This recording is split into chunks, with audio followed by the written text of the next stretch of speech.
Recently I really got into making coffee, and then I ordered this beautiful looking portafilter from Temu with this amazing wooden handle, but unfortunately this guy has 3 ears instead of the 2 ears that my coffee machine supports, so I have to send it back and order a new one. That's a shame. Since last year, I got into filming more weddings, and honestly, I never thought I would do this because weddings are a little bit stressful. You know, everything happens all at once, and the things happening really quickly. You know, first dance, first kiss, cake cutting, and you have only one chance to film everything. There's really no room for error. But I can tell you that since I'm doing this wedding filming and I'm getting better at it, I really love it. I love to film weddings now. There's something about weddings that feels good to film it. So in this video, I want to tell you how to book your first wedding video. These things actually work for me, maybe work for you, but maybe something else will work for you. But maybe you learn something new. So the first thing I want to tell you is all about connections. Connecting with other photographers, with other videographers. And it's perhaps the most important amongst them. You know how they say, it's more like who you know than what you know. So it happened that in this small Hungarian community that we have here, I didn't know lots of people until one day somehow I learned that one of them is actually a wedding photographer. It was a really powerful connection to start with because we actually exchanged our knowledge. I shoot some videos for her and she shot some pictures for me for our social media. So it was already something that's worth mentioning as a connection. And then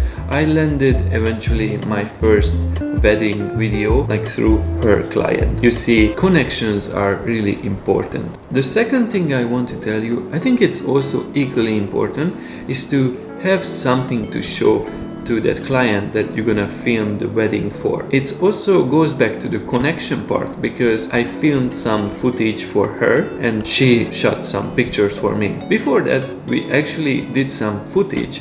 She is wearing like a white dress, almost looking like a wedding dress. Because she's a photographer, she knows lots of poses. She knew what to do, and I had some ideas in my mind, you know, slow-mo running and some doing like this and this, and it almost looked like a wedding footage. And then later on, I could use that footage to show to the client I would film the wedding for. That's how I got the first client, that I already had something to show. I'm not just gonna be in the way, but actually film it, and this is what I can show to you. The third thing that was absolutely crucial in landing that first wedding video client was that after my wedding photographer friend showed that footage that we shot together in the white dress, she asked the couple if they would be okay for me to film their wedding. Obviously at that point I didn't have any wedding videos, just that footage. She is running in the white dress that looks like a wedding dress. She asked that would they be okay with me filming their wedding for free. They said obviously yes. They could have said no because, you know, maybe I would just be in the way, but instead they said yes. So I filmed their wedding for free, and they were absolutely really happy with the results, how the wedding video came out. So I think it's important to sometimes say yes to free job. Even though you need the money, I also needed the money, but this free wedding video actually gave me a much bigger, better opportunity, because now I have a wedding video in my portfolio, and then I can tell clients that I already shot a wedding, and I can show to them, look, this is what I can do. They can see, oh, this is really nice, and with one wedding video you can land another and another and another, and then later you can even make a big portfolio and edit from those weddings like a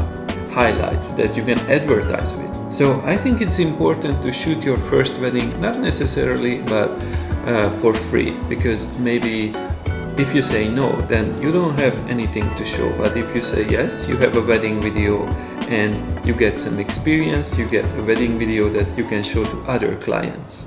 The next thing I want to tell you is that let's say you already filmed your first wedding after you landed your first client, and at least now you have something that you show to other clients, a proper edited wedding video. So other wedding clients can actually see what you're capable of doing. I think the first wedding video, landing the first wedding video, is the trickiest part. Landing the second one, people to trust you, is also hard. You have to work for it, but it's much easier than doing the first one, because people don't know what you can do. But in the second one and third one and so on, it's gonna be easier because you can already show that you can do this one or this one. They can eventually choose you. Finally, to land more clients, I think it's really important, and I'm still working on this myself, is to market yourself. So if you have already like a couple of weddings, this is what I would do, and I'm gonna do this very soon, is to edit out the best parts, the highlights from one wedding, and let's say you make like 1 minute version of those edited highlights, the best moments from all the weddings you shot, and then upload it to Instagram, upload it to Facebook, upload it to everywhere. This is how you market yourself. You can show the best moments that you shot on a wedding. You can show them, this is what I can do. Slowly build up from there and build your portfolio. So this was like 5 steps of how to get your first wedding video client and how to get like future wedding video clients as well. So I hope you enjoyed this video, and if you did, just make sure to press the like, so that helps me a lot. And guys, I'm gonna see you in the next one. Have a good one. See you guys.